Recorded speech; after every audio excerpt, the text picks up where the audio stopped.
Apple says the basic iPad is its most popular tablet. And why not? Back in 2017, the company introduced its cheapest ever iPad as a budget option for schools or people who don't need top-of-the-line specs. This device has always used hardware that's a few years old, but Apple's chips are so powerful that this hasn't been an issue. Now in its ninth generation, though, the form factor is starting to feel stale. It's virtually unchanged from the iPad Air that Apple released back in 2013. Then again, at this price, who cares? It's not a tablet meant for early adopters like me. It's for those who want a fast, lightweight tablet with a nice display and tons of apps, without having to spend too much or consider whether a device like the iPad Pro is the future of computing. As such, there are just a few basic questions I want to answer with this review. If you have an old iPad, what's new and better about this one? And if you don't have an iPad, is this the one to buy? What's new to make that evaluation?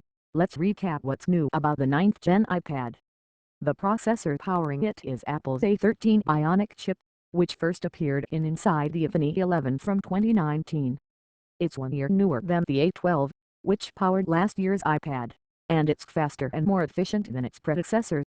Naturally, it's slower than the newer chips powering the iPad Air and the just updated iPad mini, but it still delivers more than enough horsepower for a $330 tablet. I didn't experience any noticeable slowdowns, whether I was multitasking between writing this review in Google Docs, juggling various tabs in Safari or playing Apple Arcade games.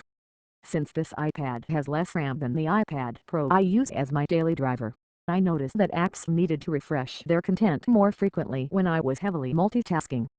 But everything was quick to load up and I was back on my way again in no time.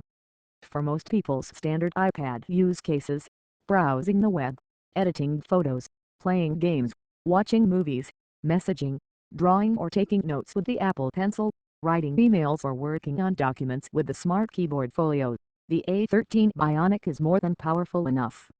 In fact, in our review of last year's iPad, we found the device capable of easily transcoding and exporting 4K video into 1080p clips. It wasn't as fast as the iPad Pro, but it was still faster than we anticipated. The A13 will only help if you're the kind of person who likes to push their hardware. Another new thing about the 2021 iPad is you get double the storage for the same amount of money. That means the $329 iPad has 64 GB of storage this year, while the $479 comes with a healthy 256 GB. As usual, you can also add LTE connectivity to these devices for an additional $130. I reviewed the 256 GB model with LTE, which costs $609. This change is easy to evaluate. More storage is better, and it was sorely needed, particularly on the base model. 64 GB should be enough for most people, but if you want to load up the iPad with games and save a lot of movies and photos to local storage, spring for the 256 GB model. The iPad's display is essentially unchanged from the prior two models. It's a 10.2-inch touchscreen with 2160 by 1620 pixel resolution. There is one change to the screen, though.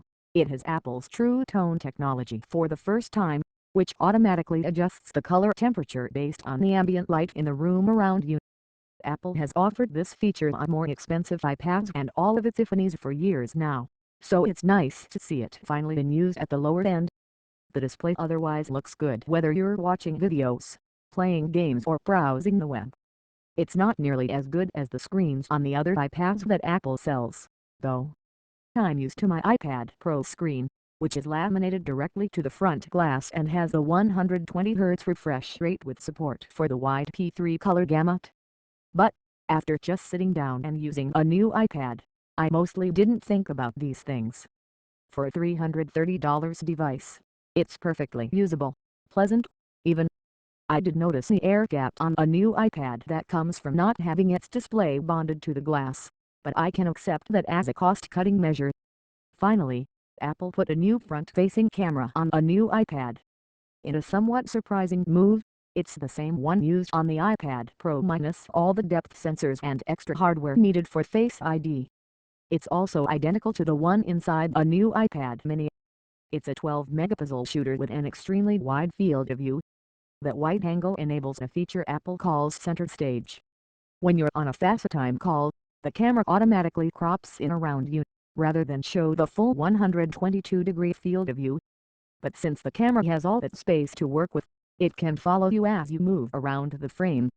It's an interesting feature, though usually I'm stationary during video calls. It does do a decent job of making up for the fact that the iPad's front camera is off-center when you're using the iPad in landscape mode, though. I imagine center stage is something that will feel handy once you start to use it regularly, and I'm generally glad to see that Apple seems to have recognized that the iPad needed a better front camera. The 1.2-megapixel FaceTime camera on older iPads just doesn't cut it in this current moment where we're all constantly on video calls. Everything else about a new iPad remains unchanged. It's the same size and weight as the last two models and features the same size screen. It has the same sizable bezels, 8-megapixel back camera, Lightning port for charging not USB-C and home button with Touch ID built in. It works with the first generation Apple Pencil sold separately for $99, which Apple has offered since late 2015, plus the Smart Keyboard Folio $159 that Apple built for the 10.5-inch iPad Pro back in 2017. There are still speakers at the bottom when you're holding it in portrait orientation, which means audio still comes at you from one off-center spot when you're watching a video. But there's a headphone jack. This means it's not the most exciting device for someone like me, but there are otherwise a lot of benefits to Apple keeping things unchanged. For one, someone replacing an iPad they bought a few years ago will be able to use the same chargers and accessories as before, something that's particularly important for education programs and other institutions that bought iPads in bulk. As always, Apple says the iPad's battery lasts for 10 hours of browsing the web or watching videos over Wi-Fi. I got a little less than that when using the iPad and its keyboard for a full day of work, but the iPad far surpassed that estimate when I was watching videos. I got closer to 14 hours before the battery finally kicked it. Naturally, you'll enjoy less runtime when doing more intensive tasks like gaming. Despite the ho-hum design, the user experience felt fresh, thanks largely to iPadOS 15. I've been using the updated software in beta since the summer, and I'm glad to say that the final release is solid. Apple addressed the biggest problems I had with iPadOS 15, some logical design changes to Safari, and many of the changes make the iPad experience significantly better. Quick Notes is a great feature for Apple Pencil users and makes the iPad a much better note-taking device. Obviously, it's handy to be able to quickly summon a new space to scribble in, but the fact that Notes recognizes when you're on a website or a specific map location and lets you save them to the note is particularly useful. Now that Safari has restored the traditional tab view instead of the cramped compact view from iPadOS 15 betas, I can appreciate some of the other changes this year to the browser. Tab groups are a convenient way to organize things when you want to separate out what you're browsing by category. I often use it to keep research for stories all in one place. And being able to find links that were shared with me through the Messages app is handy, too.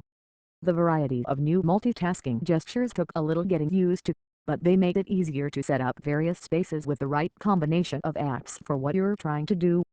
The iPad's 10.2-inch screen is almost too small for doing much in multitasking mode, but it's still useful to have a bunch of my most used apps to swipe away and slide over. And the new shelf that appears when you launch an app to show you other spaces the app is running in is another smart addition I've been using a lot. Other new changes are taking me longer to set up the way I'd like.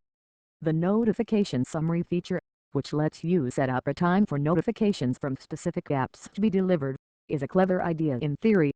But I haven't yet figured out which apps I want to relegate to the summary and which ones I'd rather show up immediately.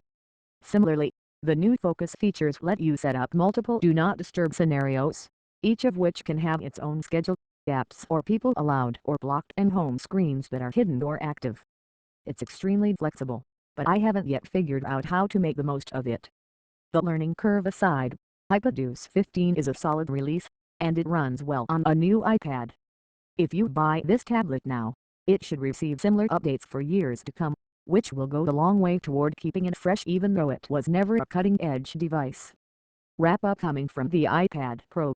I was pleasantly surprised at how capable a new iPad Island I've gotten used to using the Magic Keyboard and its trackpad for work, so I found the new iPad's $159 Smart Keyboard Folio lacking. Between that and the smaller screen, it's not my first choice for tasks that require me to keep an eye on multiple things simultaneously. But it was a great device for drafting this review plus all the iPad things I want to do when I'm not working.